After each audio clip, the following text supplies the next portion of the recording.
In fact, ending this moving sale just days from today.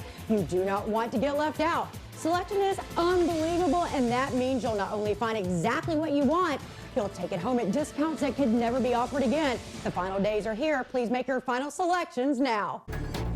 Breaking right now at 11 o'clock, another airstrike in Iraq. D.C. goes on alert. And the president has strong words for Iran. It must end, and it must end now. Now, more of America's troops are heading to the Middle East. From highs in the 60s to wind chills in the 20s, I'm tracking our first weather maker of the year. And developing tonight, a new agreement on the controversial plan to ease traffic on the Beltway. Thank you, God. The delay that has some very concerned neighbors relieved tonight. Plus, the historic split exposing a battle for the soul of one of America's largest churches. Now, ABC 7 News at 11. On your side. We begin with a breaking news alert. That breaking news that we're following closely at 11 o'clock. More airstrikes kill Iran-backed militia members. This is all according to officials in Iraq. The Associated Press says this was not an American military operation. Tonight, ABC 7's Carl Willis has the president's reason for yesterday's strike, as the nation now is on heightened alert for any kind of retaliation. Friday night, President Trump called Iranian General Qasem Soleimani the #1 terrorist anywhere in the world, saying that he ordered his death to save American lives. Soleimani was plotting imminent and sinister attacks on American diplomats and military personnel, but we caught him in the act and terminated him. Soleimani's end was swift and shocking. Landing at Baghdad International Airport, he climbed into a convoy of SUVs, unaware that American drones were tracking him overhead. Minutes later, as the vehicles were exiting the airport, a fiery blast. The general commanded the all-powerful Quds Force of Iran's Revolutionary Guard, long ago labeled a terrorist organization by the U.S., with Soleimani blamed for the deaths of hundreds of U.S. troops in Iraq and beyond. We took action last night to stop a war. We did not take action to start a war.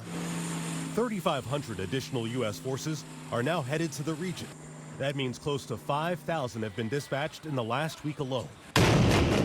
After Iranian-backed militias attacked the U.S. embassy and earlier killed a U.S. contractor in Iraq. Tonight, Iran's Ayatollah says harsh vengeance awaits those who killed the general.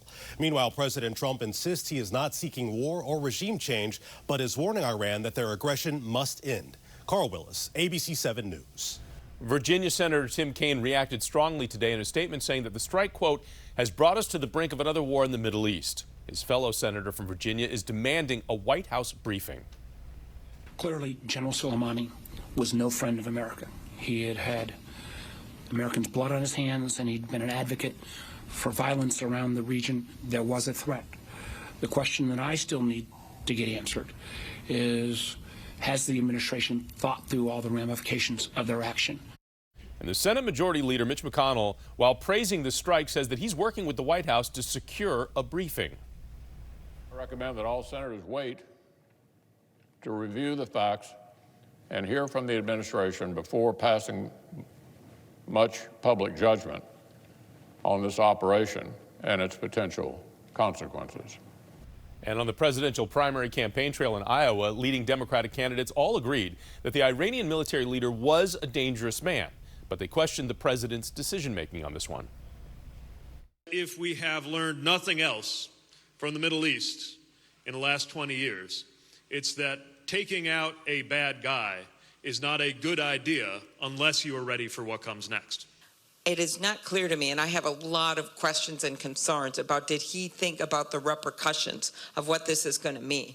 Just like, did he think about the repercussions when he got out of the Iranian agreement, that nuclear agreement, and everything that we have seen since? This is a dangerous escalation that brings us closer to another disastrous war in the Middle East. What I'm concerned about is whether or not there is a game plan. And it is the last thing we need is another major conflict on the Persian Gulf right now. Well, among the concerns raised by candidates